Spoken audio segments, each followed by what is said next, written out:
TG Malkajgiri parliament area MM జిల్లా Medchal assembly నియోజకవర్గం Medipally police station పరిధిలోని పీఎంసీలోని MLC Teenmar Mallanna press meet ప్రభుత్వ పెద్దలపై తీర్మార్ మల్లన్న విమర్శలు బీసీ రిజర్వేషన్ల కోసం పోరాడుతున్న తనపై కల్వకుంట్ల కవిత తెలంగాణ జాగృతి కార్యకర్తలు జారీ చేస్తే అండగా నిలవాల్సింది పోయి కవితకు మద్దతు తెలుపుతూ తననే విమర్శించడం సిగ్గుచేటని ఎమ్మెల్సీ తీర్మార్ మల్లన్న అన్నారు. ఫిర్జాదిగూడలోని తన కార్యాలయంలో విలేకరులతో మాట్లాడుతూ తనపై తెలంగాణ జాగృతి జరిపిన దాడిని టీఆర్ఎస్ పార్టీ నాయకులు కూడా స్వాగతించలేదు. కానీ పిసిసి అధ్యక్షుడు మహేష్ కుమార్ గౌడ్, మంత్రి పొన్నం ప్రభాకర్, ఇతర కాంగ్రెస్ పెద్దలు ప్రెస్ మీట్ పెట్టి మరీ కవితకు అండగా నిలిచారని, ఇంతకన్నా దరిద్రం ఇంకేముంటుందని ఎద్దేవా చేశారు.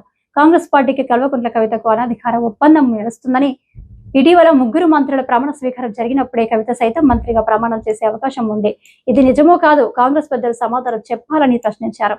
సిఐ గోవింద్ రెడ్డిపై చర్యలు తీసుకోవాలని డీసీపీకి మండలి చైర్మన్ గుత్తా సుఖేందర్ రెడ్డికి సైతం ఫిర్యాదు చేశామని తెలిపారు. ఈ విషయంపై బీసీ కమిషన్ సైతం స్పందించిందని ఈ సందర్భంగా చెప్పారు. ఇవాళ తెలంగాణలో సంచలనంగా మారినటువంటి కల్వకుంట్ల కవిత గారు ఏదైతే నా మీద హత్యాయత్నం ప్రయత్నం చేసిందో ఆ అంశంలో కొన్ని విచిత్రమైనటువంటి అంశాలు బయటకు వస్తూ ఉన్నాయి. నేను చేసినటువంటి వ్యాఖ్యల విషయంలో కేసీఆర్ గారి బుక్ని రిఫరెన్స్గా ప్రజల ముందు పెట్టిన తర్వాత బీఆర్ఎస్ పార్టీ నాయకులు ఎవరు కూడా పల్లెత్తు నోరు మెదపకుండా కవిత చేసింది తప్పు అని నిర్ధారించుకున్న తర్వాత ఆమెకు ఎవరు మద్దతు చేయకుండా ఉన్నటువంటి పరిస్థితుల్లో కాంగ్రెస్ పార్టీ నాయకులు మహేష్ కుమార్ గౌడ్ గారు, పొన్నం ప్రభాకర్ గారు ఇలాంటి వాళ్ళు ప్రెస్ మీట్ పెట్టి కల్వకుంట్ల కవితకు మేము అండగా ఉన్నామని మాట్లాడడం అంటే ఇక ఇంతకు మించిన దౌర్భాగ్యం ఇంకొకటి లేదు. నేను ఒకటి చెప్తా ఉన్నా, మొన్న 3 మంత్రులు ప్రమాణ స్వీకారం చేసినటువంటి సందర్భంలో కల్వకుంట్ల కవిత గారు కూడా ప్రమాణ స్వీకారం చేయాల్సి ఉండే, అవునా కాదా? కాంగ్రెస్ పార్టీలో కల్వకుంట్ల కవిత గారు జైన్ కావడానికి రంగం సిద్ధమైండే.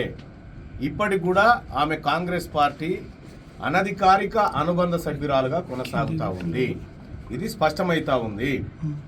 లేకుంటే 42% రిజర్వేషన్ ఆర్డినెన్స్ వ్యవహారం ఏదైతే ఉందో అది తేలక ముందుకే, అది పట్టాలెక్కక ముందుకే ఈమె సంబరాల కార్యక్రమాలు చేసుకోవడము, అటు ప్రభుత్వం ఈమెకు మద్దతుగా నిలబడము, ఇవన్నీ చూస్తూ ఉంటే కల్వకుంట్ల కవిత గారు కాంగ్రెస్ పార్టీతో మిలాఖాత్ అయిన విషయం స్పష్టంగా అర్థమవుతా ఉంది. ఇదే ముఖ్యమంత్రి గారు మరి బిల్లు పాస్ చేసినాం, 9th షెడ్యూల్లో పెట్టాలని చెప్పి డిమాండ్ చేసినాం కదా, ఇప్పటి వరకు ప్రధానమంత్రిని ఎందుకు కలవలేదు? ఎందుకు ఈ 42% రిజర్వేషన్ మీద ఎందుకు మాట్లాడలేదు? ఎందుకు 9th షెడ్యూల్లో పెట్టమని అఖిల పక్షాన్ని తీసుకపోలేదు? ఇదంతా ఒక డ్రామాలా కనిపిస్తూ ఉంది.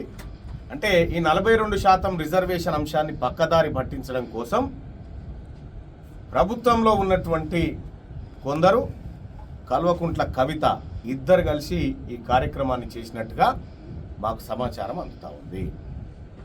ఎందుకంటే నిన్నటి నుంచి వ్యవహారం చూస్తూ ఉన్నాం. మా కార్యాలయం మీద దాడి జరిపి మా మీదనే హత్యాయత్నం కేసులు పెట్టిన పరిస్థితులు చూస్తూ ఉంటే వాళ్ళ చిత్తశుద్ధి ఏందో మాకు అర్థమవుతా ఉంది. రెండో విషయం, ఇక్కడ మేడిపల్లి సిఐగా పనిచేస్తున్నటువంటి గోవిందరెడ్డి క్లియర్గా కల్వకుంట్ల కవిత ఆదేశాల మేరకు పనిచేస్తున్న పరిస్థితులు స్పష్టంగా కనిపిస్తున్నటువంటి పరిస్థితుల్లో డీజీపీ గారికి ఫిర్యాదు చేయడం జరిగింది, చైర్మన్ గారికి ఫిర్యాదు చేయడం జరిగింది. కొద్దిసేపటి క్రితమే బీసీ కమిషన్ కూడా స్పందించి సిపి సుధీర్ బాబు గారికి లేఖ పంపించడం జరిగింది, వెంటనే బాధ్యుల మీద చర్యలు తీసుకోమని.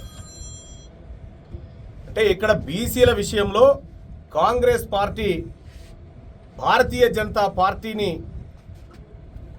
చిక్కుల్లో పెట్టి అడగాల్సినటువంటి సందర్భంలో అది చేయకుండా, భారతీయ జనతా పార్టీని ఇరుకునబెట్టే పనులు చేయకుండా ఆర్డినెన్స్ డ్రామా అంటే తెర మీదకి తెస్తా ఉన్నారు. ఈ అన్ని పరిణామాలు చూస్తూ ఉంటే దీని వెనకాల ఎవరున్నారు, ఏం కథ అనేది ప్రజలందరికీ స్పష్టంగా అర్థమవుతాం. ఇక్కడ ఒప్పందాలు చేసుకొని మీరు ఈ దాడులు ఈ హత్యాయత్నాలు చేసినా బీసీ ఉద్యమం ఆగదు. ఇక్కడ ఉన్నటువంటి మేడిపల్లి సిఐని అతని ఆధ్వర్యంలోనే ఈ దాడులు జరుగుతూ ఉన్నాయి. అతని పైన ఖచ్చితంగా చర్యలు తీసుకోవాల్సిందే, అతని పైన ఎంక్వైరీ చేయాల్సిందే. చేసే వరకు మేము నిద్రపోం, అవసరమైతే కోర్టులను కూడా ఆశ్రయిస్తాం. Thank you.